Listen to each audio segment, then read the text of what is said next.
Hello, I'm Catherine Sines, the president of the Rotary Club of Hudson. Rotary is a professional organization of a group of men and women who support Rotary International. We also join together by a common interest of service to our Hudson community, and we have a sincere desire to give back.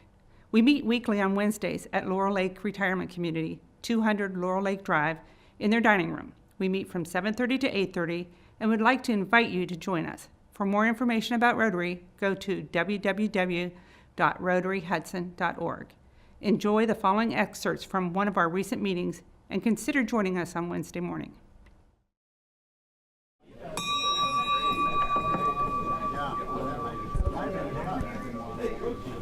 Good morning, Rotarians and guests. Good morning, Ron. Welcome to the Rotary Club of Hudson. I'm Ron Strobel, the Sergeant at Arms.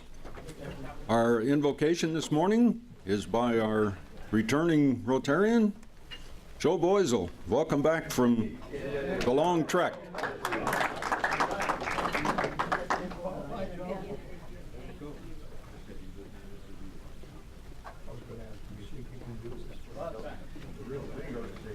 I asked him how. I didn't know I was on the schedule to pray this morning, and I didn't bring my book.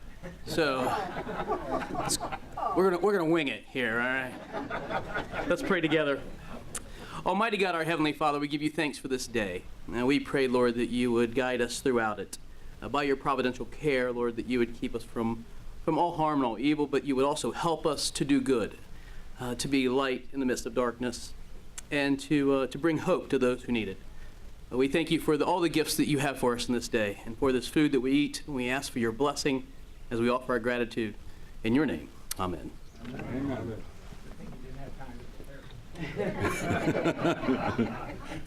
Did you notice it was much shorter that way? Thank you, Joe. Father Joe. Pledge in the four-way test this morning, Rich Warfield.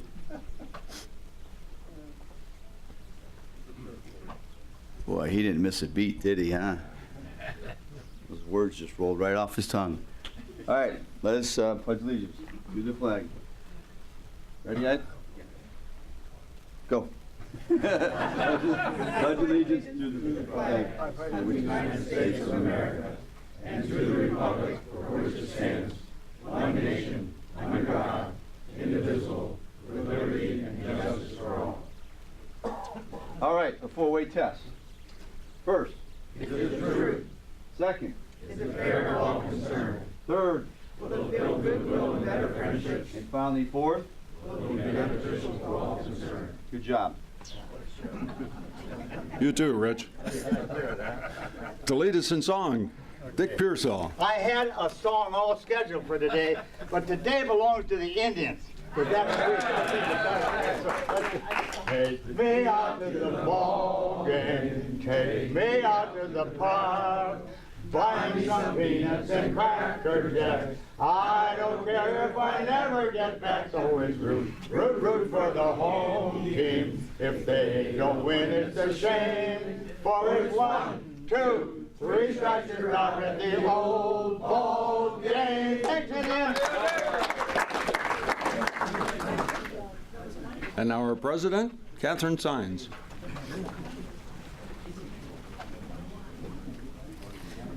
Good morning, Rotarians. How can you not smile after Dick sings that? I mean, go Indians, go Tribe. This morning, first thing, we have Chris Barker going to introduce any guests. Good morning, Rotarians. If you would please join me in welcoming our guests, and I'm happy to say they've both been here a handful of times, but if they could please stand up when I call their name. We have Ralph Day, guest of Joe Zapatowski. Thank you. And again, we have the lovely Sue Carter joining us. Thank you. And if you haven't got a chance to say hello to Maddie Corain, said right? Make sure you say hello to Maddie. She's our service learning volunteer for the month. Thank you, Maddie. We appreciate you. Yeah. For announcements, first thing this morning, we have Joe Avila and Clint Samuel.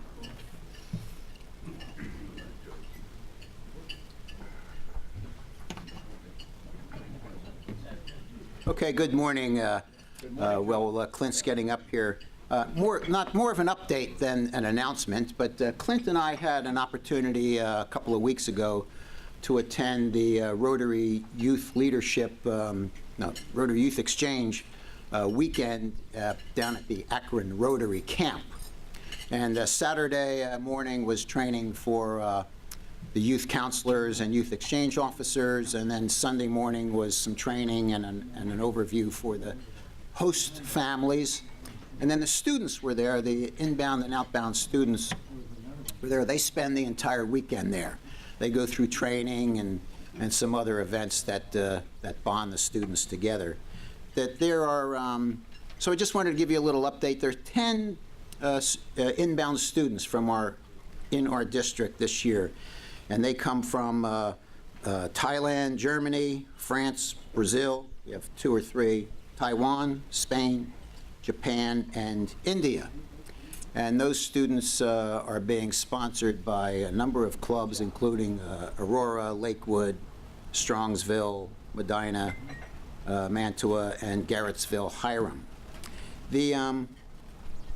So we have a pretty active district as far as supporting youth exchange. The problem is we don't get enough students that want to participate. But our students come in for training, as I said. They get to know each other. They get to know that they're not the only ones that feel kind of like an outsider at their school, whatever. And then we have a number of events throughout the year. Next weekend, our students go to Camp High, being sponsored by Garrettsville or Hiram Club for a canoe day. They have an Indians night. They go to the Cavs game. They go to they have Halloween parties and toboggan parties, and so different clubs sponsor different events throughout the year. I mentioned that we don't get enough outbound students. We have 72,000 teenagers worldwide participate in youth exchange foreign studies between the U.S. and other countries. 72,000. Outbound students, 2,000 of those are outbound. 70 come in, only 2 go out. So, and of those 2,000 that go out, 91% are sponsored by Rotary clubs. So we don't know what the issue is, whether students just don't like to travel abroad, whether they don't know about the program. But this program is really is a benefit to the community. It's a benefit to the school. If a student were to do this on his own, and there are private foreign study organizations, it would cost the student about $35,000 to $40,000, because you would end up going to a boarding school. You'd be paying for all the activities and things that the Rotary Club, the local Rotary Club, sponsors. So, one of our objectives this year is to talk to the schools, talk to the churches, and get the people more informed about the Rotary Club. One of the key people in any exchange is the youth counselor. And Lucas has a youth counselor. It's Clint. And Clint will tell you about a little bit about his job and about Lucas. Sure. Well, first I'll tell you a little about Lucas before I get into the role of the counselor. But I hope that everyone has, for the most part, had the opportunity to at least meet and see Lucas. I mean, he's a great kid. He's enjoying the first few weeks that he's had at Hudson. He's doing fine. He's really enjoying some courses more so than others, as you would expect any high school student. I think like video design or video programming is one of his more favorite courses, and on the other end of that, he doesn't really like English that much. And it's more not just speaking English; it's more of the grammar side of it there. But I did check with him yesterday, and I sent him a text. I wanted to know how he was doing, so I asked him. I said, quick question: what are some of the things that are going good so far since being here, and what are some of the things that I can help to improve? He goes, hey Clint, so I think all is going fine. Everybody is being so nice to me, and I can't think of anything bad. And so, I doubled down. I said, all right, that sounds good. Glad to hear. Now, you would tell me if anything was going wrong, right? As your counselor, you confided in me to, that you can come and tell me anything. He goes, yeah, absolutely. I was like, okay, I'll accept that. So the role of the counselor, oh, brilliant pictures. The role of the counselor is obviously just to ensure that the inbound student has the best possible experience that he can have while being here in Hudson specifically. Obviously, we know through a district level that, as Joe had mentioned, there are a lot of different activities for the inbound students. We just want to make sure that while he's here in town, that we can, enhance his experience in any way possible. And not only is that my responsibility, and once Joe becomes a co-counselor, after we've, found Lucas a next host family, but it also comes down to the club itself. Like I said, all those other activities are district level organized, but the exchanges are club to club. And, similar to the phrase of it takes a village to raise a child, well, it kind of takes a whole Rotary Club to ensure that our inbound student has an exemplary experience while here. So when he goes back home at the end of the year, he's able to share his experience, a positive experience, so that way, we can additionally attract more students. And as Joe said, it kind of helps build not only the community, but it's just impactful and empowering for everyone to have the experience with an inbound student.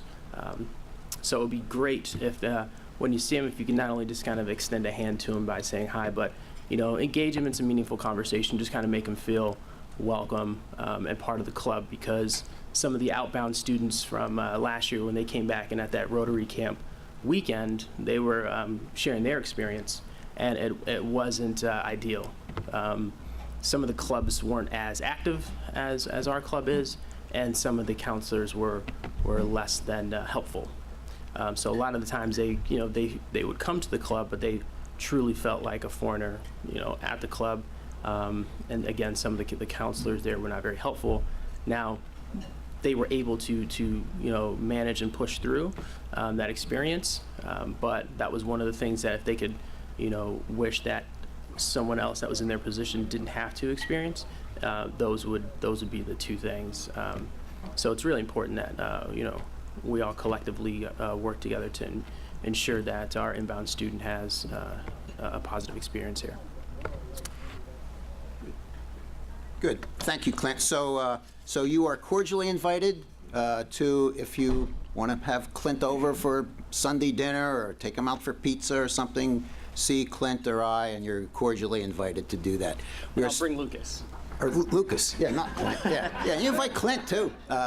And I was thinking about my next topic. We still need host families. We're looking for a host family. It's a 12-week commitment. We're looking for host families for the period December, January, February, and then March, April, May.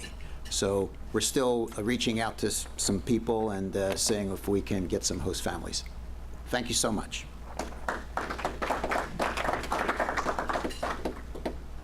Thank both of you for all your hard work, everything you've done for it. So before I turn it over for Fine Day, I just want to remind everybody there's a board meeting today after this meeting, and we need to start promptly because there's a few people that need to leave before 9:30, really about 9:15, so if we could start that on time. Now Fine Day, which sometimes he scares me here. Ed Sogan. I'm never sure what we're going to get. Nice, neat stuff there. I'm never sure either. How about that tribe? 20 in a row, they're going for 21 tonight. This afternoon, I'm sorry. We've got a couple things. Donna and Chris are going to handle the fine collection, so please get your dollars out. A few things from my standpoint. I put on my letter sweater from high school this morning. I wear it every Friday. It used to be letter sweater day. And for some reason, I was under the impression that the dryer had caused my letter sweater to shrink. But it turns out it was the refrigerator. As a Heidelberg football player, I showed up on campus at a little under 6 foot tall and 145 pounds. And I think I had mentioned before that Ohio State did not offer me a scholarship. But Heidelberg was a tough place to play football because of the mascot's name of a student, Prince. So we had to kind of live that down a little bit. But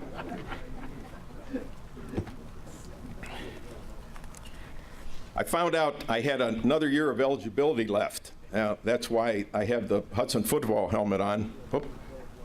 And Coach Golf allowed me to come out for the team. And the unfortunate thing was, again, I had the eligibility because I was so immature in high school that they thought they'd give me another year. But I ended up announcing this. I sent in our eligibility to the High School Athletic Association, and they quickly changed the rules and said nobody over 70 could play in an actual game. So I'm on the scout team, which means that for those Civil War veterans, I'm cannon fodder for the varsity team. Speaking of that, we have, again, a football game coming up at home this Friday night versus Brecksville. A lot of sports, again, going on. Go to the school's website to find the schedule. Jay's granddaughter, where's Jay, is playing field hockey. She's one of our star field hockey players. And I think they just had it like a little victory. In the last game, was it 10-0? Yeah. But if you want to contact Jay in regards to the schedule, it's a fun team to watch. They normally play at Malson Stadium at the middle school, and it's a great venue to watch that high school sport. And again, a lot of things going on over at HHS. This is a hurricane relief. Again, Fine Day. Many of you have contributed already, and I know once again, you know, that a few dollars from us, if we collect it, everything goes to help. It's really neat to see on TV the advertisements for just a $10 donation. You know, if everybody just kicks in a little bit, that'd be a lot of money. And with Texas and now Florida and the southern states, there's a lot of need. So please be generous. We've got a little bit of happy news too. At the end, we have happy news, so you kick in a couple bucks and tell some nice stuff about what's happening in your life or your family's lives. Report on the Taste of Hudson. Again, it was a smaller footprint. As I mentioned before, when we did this, we condensed things to make it a more family-friendly and a more a sense of community type of activity. The restaurants did great. As a matter of fact, one of them sold out on Sunday. We had a great bands in regards to our 3 stages. The children's activity was terrific. If you saw the Beacon Journal, there's a great picture of a little girl holding a butterfly in the butterfly tent. And once again, the wine and beer garden did extremely well. And I do have a picture of one of our Rotary members that it will remain nameless. If he could just put up $2 so I don't publish that in the hub. I know what you're talking about, Ed. Okay, all right, okay. We're going to keep it a secret, Joe. We won't tell anybody. Okay. The grants committee is working again on awarding grants from the Taste of Hudson. We have more money this year than we ever have had in the past. So even though we scaled down, we were able to make more to give back to the community. So we're really excited about that. Let's see. Hall of Fame is coming up. For distinguished alumni, I want to just really quickly go through this. On October 7th, we're going to have the induction ceremony at the Media Center at the high school. Some of you may know these people, and it would be great to have friends and family come out to support them as they're inducted into the Distinguished Alumni Hall of Fame. Dodie Snyder was a teacher and principal for the Hudson schools for years, and just an outstanding educator. She's getting in this year. Marion Albee. I used to call her Ma Albee because she was just terrific in regards to a social studies teacher and a type of person that you would want your kid to have in class. Bob Motice, many of you are familiar with Bob. He was a teacher, coach, and administrator for the Hudson schools and works with Gail at Howard Hanna. And great guy.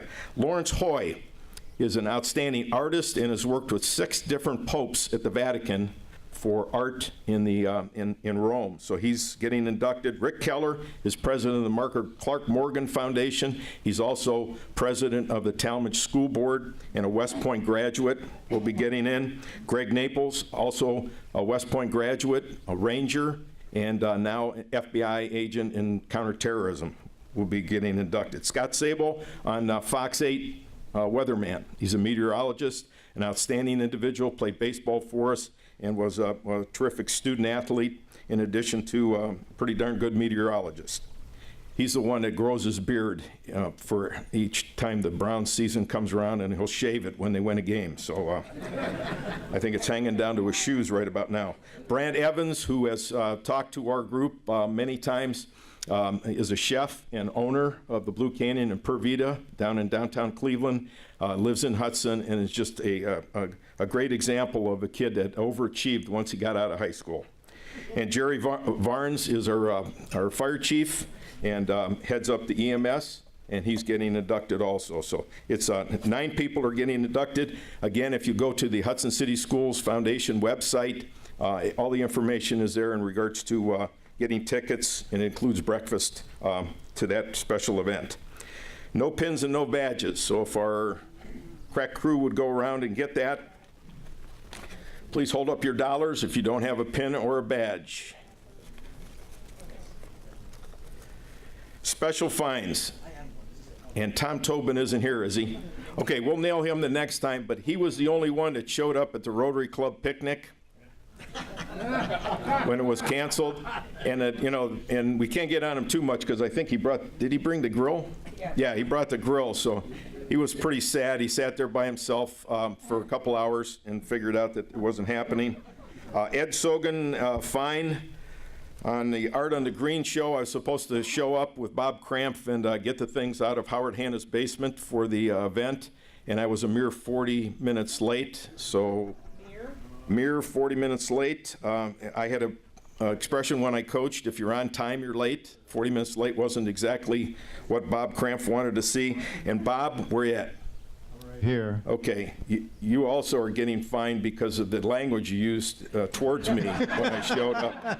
Yeah, he's a real potty mouth. He comes across as a real nice guy, but let's get a buck or two out there. How much did you pay? $5? 2 right now, but I got more coming. Okay. Oh, in the news, let's see what we got here. Oh, great picture of our former president and mayor in the Akron Beacon Journal, speaking of Taste of Hudson. David's there. He's actually was speaking at the beginning, right at the opening. But he also is a member of a punk rock band and was a featured singer. So I want $1 for each one of those. We've got today's hub. Oh, wait a minute. We've got Rich Warfield. Where you at? Back here. Okay. Now you are in the weekly picks for football? Yes, sir. How'd you do? 8. Eighth? 8 picks. 8 picks? Yes. Well, now you pick 8 teams. How many won? We picked 11, we won 8. Okay. All right. Pay $1 because you lost 2 there. All right. We also have today's hub, and we have Gail and Ron Strobel. Jay, you owe $1, and so do each one of those guys. They're presenting the check to, let's see, Community First, Laura and Cheryl. And I think, once again, because of the camera angle, I cannot see a pin. I do see the Sergeant-at-Arms badge there, Ron, but no pin. So you and Gail and Jay, for a lousy picture, get $1 fine there. Take a Second, Make a Difference is on the next page. They're looking for nominations for people that make a difference in Hudson. It's a great award that they give out every year. It's Community First way to recognize people that give a little extra to Hudson. Bye Bye Barrels. After how many years, David? 1? It's like 2 years. Okay, but the grand opening of Main Street is happening Saturday, September 16th. David will be, again, making the opening comments and again be fined next month because of those. But it's from noon to 5. It's going to be a celebration, once again, of the rebirth of downtown after it's been closed for such a long time. Okay, Bad Boys Table, quote for today. Jay, get your dollars out. You're a member of that group now, okay? You too, Bill. You defected from our nice table over here and moved over to that one. Quote from today, and I don't know which one said it, but I heard it. I got called pretty yesterday. Well, actually, the full statement was, you're pretty annoying, but I only focus on the positive things. You guys pay $1 over there. Bad Girls Table. Thank goodness you guys showed up. I was afraid we wouldn't have any money from that table. The Bad Girls Table is, I can't wait to retire and get up at 6 o'clock in the morning and drive slowly through downtown Hudson on Route 91 and make everybody really late for work. That's really mean, so pay $1 over there. Our contest for today, again, we're sports related today, so we're going to go ahead and divide the room once again. My lovely assistants will be collecting the money. If you get the correct answer, the opposite team pays. And if we remember this, so far, we're over. Okay, this is for months. So we want to make sure we get this, and I picked out some really easy ones. Do we have a baseball player in this group? Former high school baseball player. Okay, Jim, this question's for you. Now, the whole team's going to pay. Which bases in baseball are the slowest to run to? Listen to the question. From one to the next. Home to first, first to second, second to third, or third to home? Third to home. Third to home. Wrong. Second to third, because there's a shortstop in between. Jim, you really played baseball? Come on. We had our shortstop on the other. Okay. You had the shift going? Okay. All right, pay $1 on this side. Everybody get out $1. Remember, this is hurricane relief here. We're going to make this nice for people. All right, somebody that doesn't have the Indians as a favorite team on this side. Somebody that's not an Indians fan. Come on, somebody's got to have a hometown that you come from. South Dakota, what team do you root for up there? South Dakota. Up there, it has to be the Twins. Twins, okay, all right. What's the difference between, let's say, the Twins are your favorite team? What's the difference between my favorite stadium's hot dog and your favorite stadium's hot dog? About 370 miles. Okay. Ours is a wiener. You can buy ours in October. Get it? Because we're in the playoffs. Okay, that's pay $1 over here. Pay $1. Okay, all right. Once again, this is an easy one. I wish Jim was here because he's got that southern drawl. He would be able to get this. But what's a cheerleader's favorite color? Bam, yeller. Get it? Yeller. Jim Hackney, the southern accent, the southern drawl. Get those dollars out. Okay. I guess I got to be on this team and lose. We'll take a couple more bucks here. Oh, good. We're over this way. Any golfers here on this side? Okay, Joe. What's a golfer's favorite letter? Favorite letter? That's a number. T. Excellent. You guys have to pay another $1. Whoa, we got a winner. Jim Ahern's favorite number is 4, right? When you hit those drives into the next group. Okay, what's harder to catch the faster you run? This side over here. Harder to catch the faster you run. Sports related. Your breath. Excellent. Your breath. We got 2. You guys have to pay $1 over here. All right, back over here. Man, I thought they were easy, but you guys are making it look easier than it. What's the hardest part of skydiving? This side.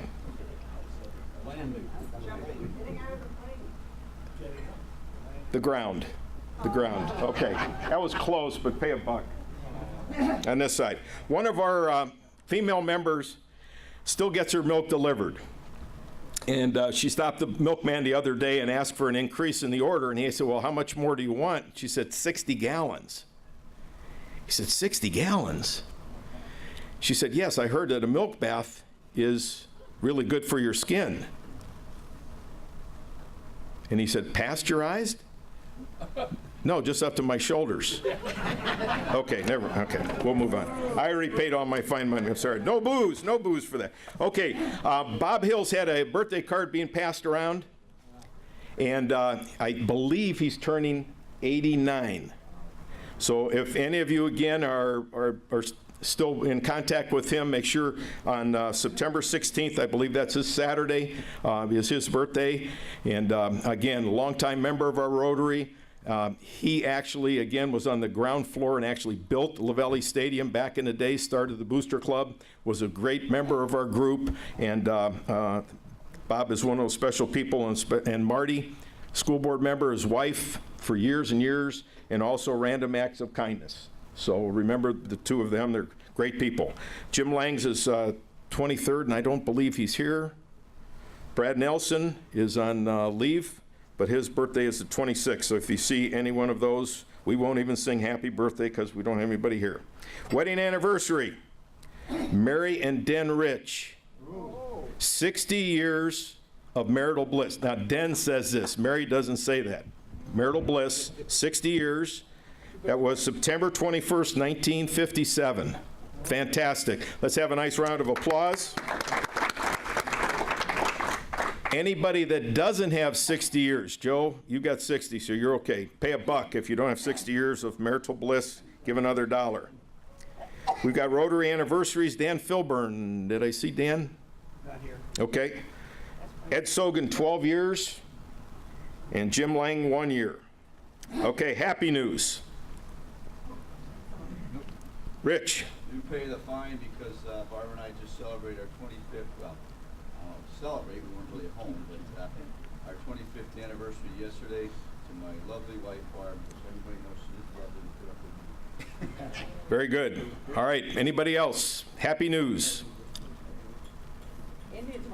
Indians won. So Indians won. I was actually there. But my happy news is my youngest daughter, who's trying to get into research, just got a 6-week research project where she goes to California to do animal studies. Fantastic. All right, congratulations. All right, I'll leave you with today's quote from me.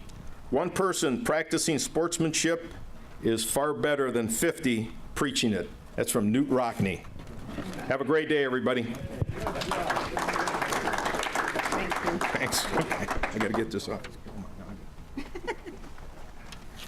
And the rest of the money up here, is it going to Yeah, find it? that goes to fine. There we go. Thanks. He's always entertaining. And today's speaker, Joe Avila, is going to introduce him. Some of you may recognize him. He's been here before.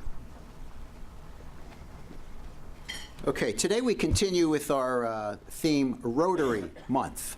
So during the course of this month, we're going to learn a little bit more about Rotary. And we're pleased to have with us Jack Young. Jack's been a member of Rotary since 1995. He's been the past president of the Conneaut, Rotary Club of Conneaut, assistant governor of Ashtabula County for 4 years, and our district governor in the year 2005-2006. Jack has also served as chair on a number of committees at the zone level. He is a level 4 Paul Harris Fellow and a Bequest Society member of our Rotary Foundation.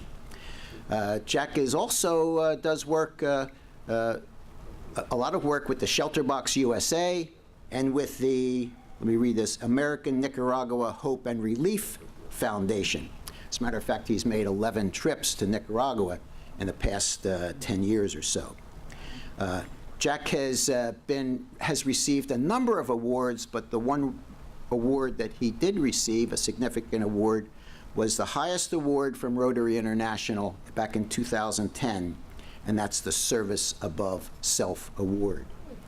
And professionally, Jack has been a human resource director and a VP of operations.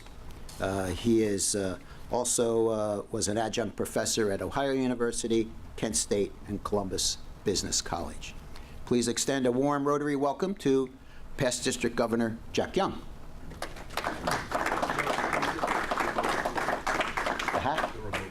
Oh.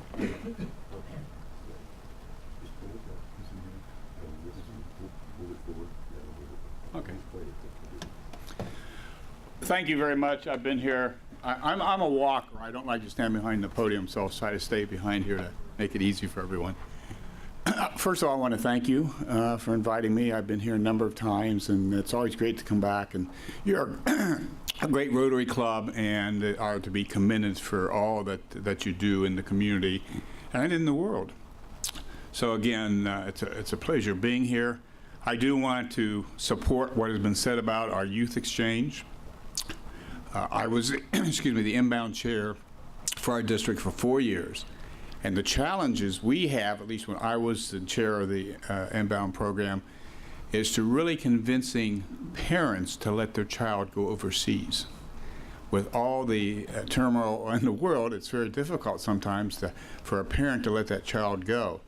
But what you need to know when you send a young person overseas, they really are protected better than anyone else in the world, because we have Rotarians at the other end that take care of them while they're there.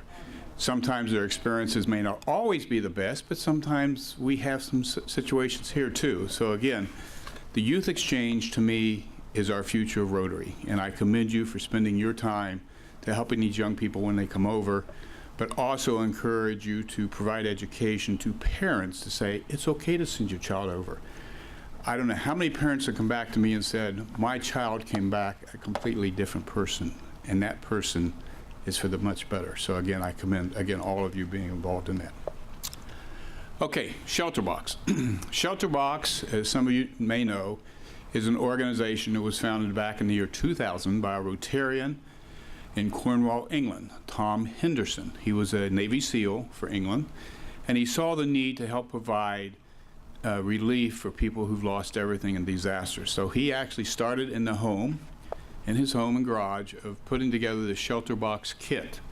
I have been fortunate to be a guest of Tom when he was president and CEO of Shelter Box worldwide, and I can guarantee you the place where we assemble these boxes is a warehouse, but it's not glorified. It's just a basic warehouse where volunteers get together, put the shelter boxes together to be shipped all over the world.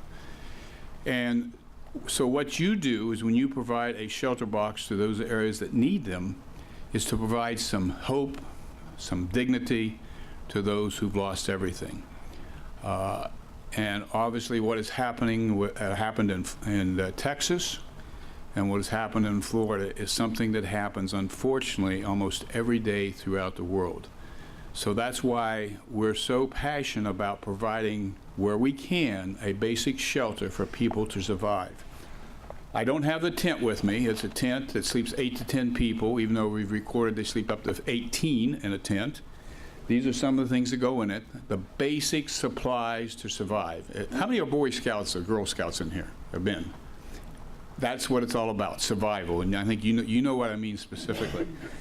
A stove is not like the one you have in your home, but that little stove will burn about anything that you want. Paper, wood, cow chips, anything that'll burn, can put into the stove, and they can actually try to prepare a meal or boil water or whatever. What I don't have with here is a water filtration system that filters out 18,000 liters of water before the filter has to be changed. Because when you go to some of these countries, and even down in Florida and in Texas, you don't want to drink that water. So again, that is a part of the process of what we have in our shelter box tent. When you put all this together, sleeping bags, coloring books for the kids to try to help keep them busy, utensils, axe, saws, again, what scouts would use to survive in the wilderness is what goes into this box.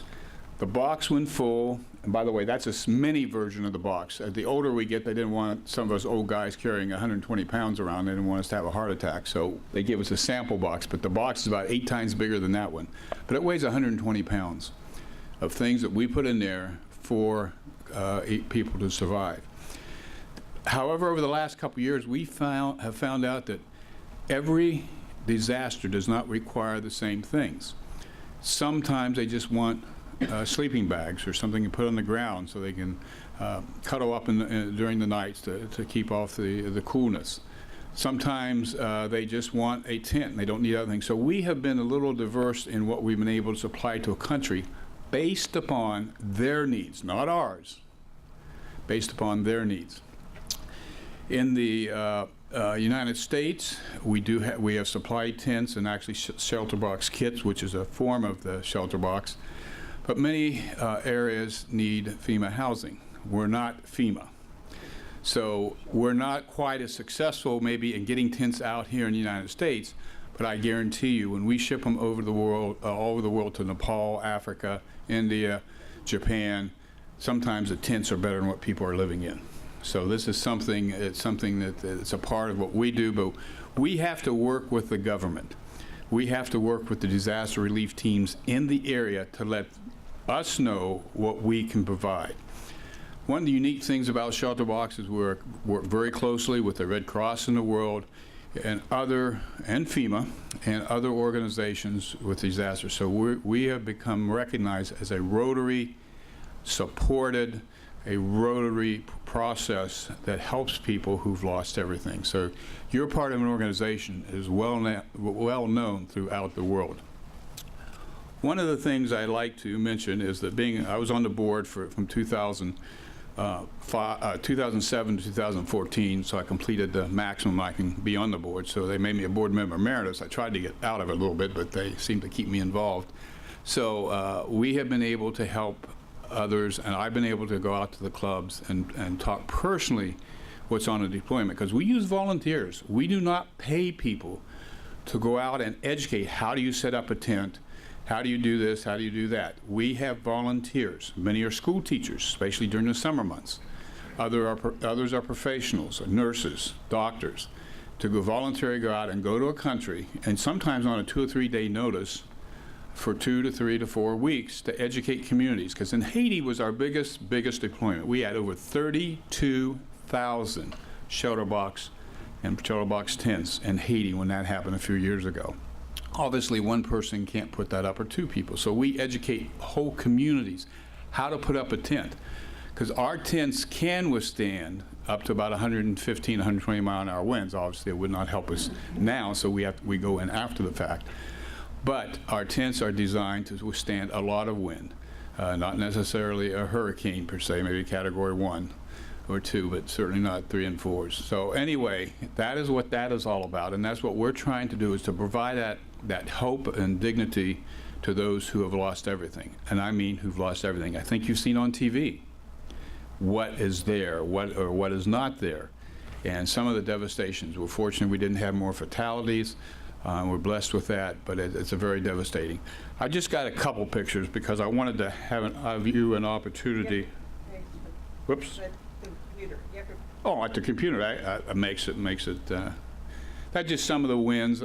This is actually a part of a FEMA establishment. It's underground, basically. There's about, I'm going to say, about 20,000 feet underground of the building in Sarasota, Florida. By the way, that's where our office is located, in Sarasota. Well,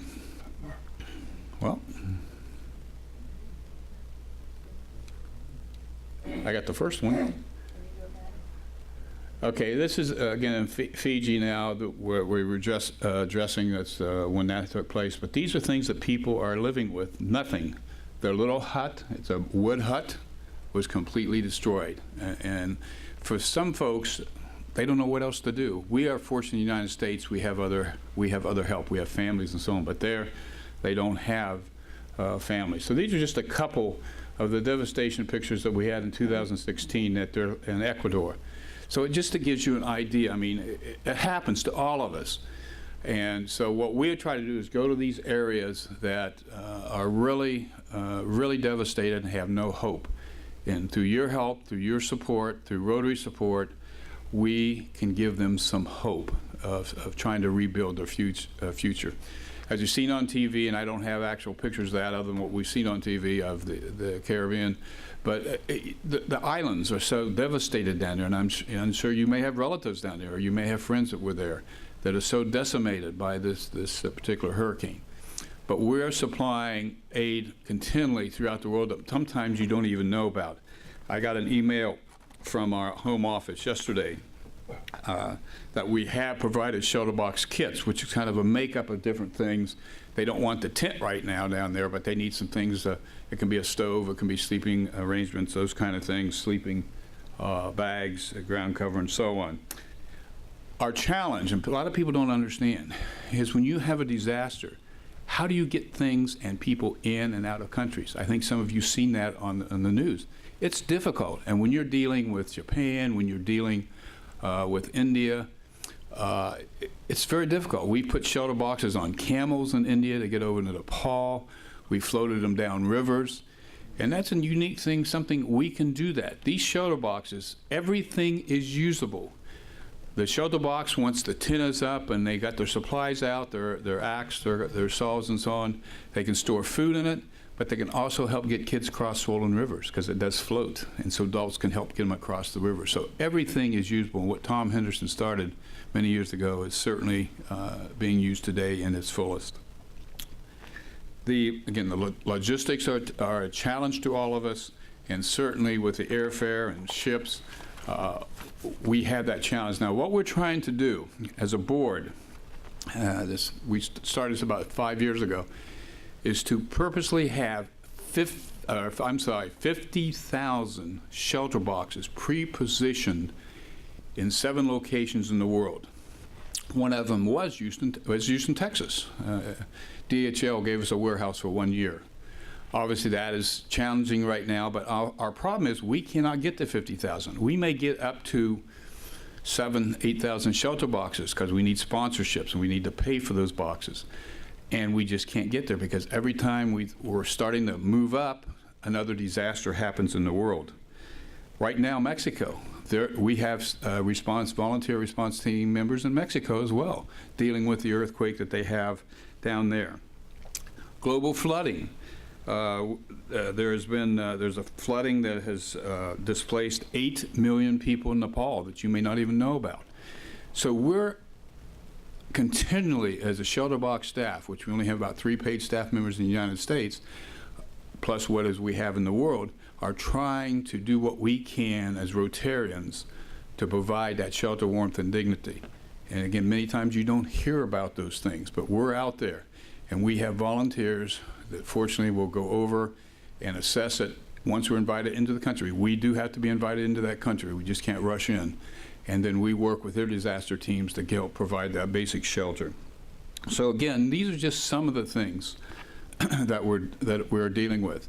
I will share with you when we had the disaster in Nepal about, 2 years ago, it affected our district significantly because we had a Rotarian up in Lakewood who lost 3 members. He was an accountant here in the United States, but he lost 3 members in Nepal. So that really hit home to some of the members, especially the Rotarians up in that area. So that's kind of the things that we're involved in. We work very closely with the United Nations. As you know, we're the only service organization in the world that has a seat on the United Nations. Matter of fact, the United Nations was formed by a group of Rotarians many, many years ago. But we have a seat. So we have some influence. You have some influence as Rotarians to help those in the world who are less fortunate than I. Again, I could go on and on, but I'm here to maybe answer questions that you may have. And I'll be glad to answer anything come my way. And if I don't have an answer, I certainly will get it to you. Do you have any questions about the process? And it is a process. Yes.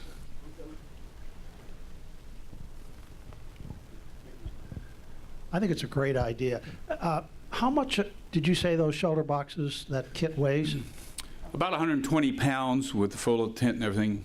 They show a picture in this brochure here of a young girl carrying that. Is she carrying the 120 pounds by herself? No, she's probably carrying a lesser version, but most of the boxes are going over now. If it's filled with blankets, let's say, and I'm not sure what's the picture, what she has in there, but it depends on what's in the box. But when you have everything listed as the tent, I see, and the blankets and the cooking utensils, that's 120 pounds. Is that a problem, the weight, just getting that around and getting people It is around? difficult. You just can't, anybody just can't do it. They don't want me to pick it up because of my heart condition, but I will share with you. About 3 years ago in Africa, we had a person come and needed shelter. 76-year-old man picked up that box, put it on his head, and walked away. I couldn't do that, but this is a true case. So it all depends on the person. If not, we help. We usually there's a handles on both sides, so we have 2 people that carry those. That's how we load the planes and so on. But normally, This is sort of a dumb idea, but would it make any sense to cooperate with, let's say, the NASA in coming up with some way to reduce the weight of those instruments that are in there? good question. And yes, we've already done things not with NASA, but we have also gone to manufacturers. How do we make the tent lighter? But when you're looking at a tent itself, you're looking at about 60, 70 pounds just in the tent, because that's a humongous thing. You're looking at a 16-foot diameter area. Plus, we need the stakes to take it into the ground, because it will withstand about 120-mile-an-hour winds when properly staked. And then we have looked at trying to get additional stoves made of a lighter material, but we're looking at that all the time. So it's a very good question, and yes, we are looking at that, but it's still been coming out. It used to weigh about 150 because back in 2000, but we got it down to about 115 to 120 now. So, Jack, yes. How many did you say you brought to? Was it Haiti? Over 32,000. So what happens to all those tents? Good question again. People ask, well, why don't you go back and try to get them so you can reuse them? It's just not possible. When you're talking in these countries, up in the mountains, down in the valleys, to go back and try to get these tents would just be too costly. I mean, you're talking about $1,000 sponsorship a tent. Estimates from the accounting folks have said that it's going to probably cost you $4,000 or $5,000 just to retrieve it, and then you got a question: is it still usable? The biggest abuse of the tents is people don't take care of them. We have tents that's lasted 5, 6 years. They pass them from generation to generation because it's better than what they've been living in. But if they're not taken care of, or if there's an unfortunate situation, the mudslides and so on, then we can't use them. And with the shovels and the saws, it's just almost impossible to do it. And so we've decided, from an economical standpoint, it's not worth it. It's theirs. They can use it as they wish. We've also used these, by the way, we've used these for hospitals, surgical rooms, where the hospitals have lost everything. They've been used as surgical, and then we give them to the surgical tents, we give them to the hospital.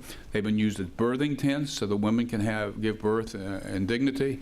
So once they're out there, we've made a decision. It just it's too big of a chore to go back and try to pick them up. And then how do you clean them and all that kind of stuff? So the answer is we don't do that. Jack, everyone here knows I've got to ask a money question. What does it cost to do a shelter box? The sponsorship of shelter box is $1,000. It's the same price when I went on the board in 2017. It's the same price it is today, because we look at higher quality for equal to or less price before we change any of what we have in there. I will have to say, though, the $1,000 covers all contents. It covers all expenses to send somebody overseas. We don't pay them, but we do pay volunteers their time to go over. And then it includes educating those who need the help on the tent. So all that, shipping, you know what happens in shipping? Shipping goes up whenever there's a disaster. So we take an average cost. So the average cost is $1,000, and we've maintained that since I've been on the board since 2007. Okay, am I getting close? Yes. Okay, I'll be around if you have any other questions. We need your help. We are a 501c3. We are rated by a charity, and Navigator is one of the top charities in the country. So they certainly can look at whatever they want. And if you want to have your president stay in a tent, maybe as a fundraiser, I could get I got a 4th generation tent. Just think about that. You could have a fundraiser. I'll bring over the green tent, not the white one. That's our new one. And your president and other officers, and maybe even the mayor, whatever you want to do, they have done that. Other clubs have done that. Okay. Don't go far. Don't go far. Don't go far. We need your help. I want to wrap up today. I want to thank the greeters, Larry Stanton and Joe Avila, audiovisual crew, Den Rich, Tom Page, James Field, and Ron Barnhouse, and Maddie. We want to thank you, and everybody should say hi to you and say goodbye to you. And for today's drawing, we have our Rotabuck. It's getting low. The Rotabuck is $12, and the jackpot is $358. I'm giving you the marbles. I don't want to do that.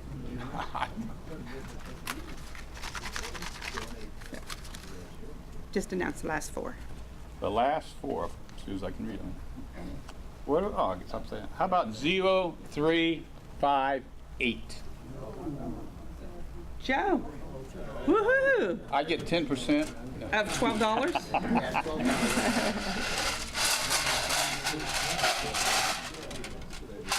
Nope, and it is in there. Can I just say one quick thing? Sure, absolutely. Just one quick thing, and we talk about our young people. When Haiti hit 3 or 4 years ago, I went over to Canfield, Ohio to a 4th grade class. The teacher wanted the 4th grade class to do something about helping someone worldwide. I went over with the thought, if they could come up with $1,000 as a 4th grade class, that's fantastic. I was invited back a month later, called into the gymnasium, completely filled with students, parents, the Rotary clubs. They raised $26,000 in 30 days, this 4th grade class. I believe in our youth. The Rotary Club had to get involved because they were a little embarrassed because here's this 4th grade class doing something they should be doing. The point is, look at your youth to help in these kind of projects because I really believe in them, and this is one example in Canfield, Ohio. True story. I believe it. And just so you know, a good example of that is in the last 2 weeks, our schools have done Hudson for Houston, and every school building has been getting donations and giving money towards Houston, so our youth are very involved. Remember, no act of kindness, no matter how small, is ever wasted. Also, we have a board of directors meeting. We have media following. Thank you for being here today, and have a great week. I get to keep this.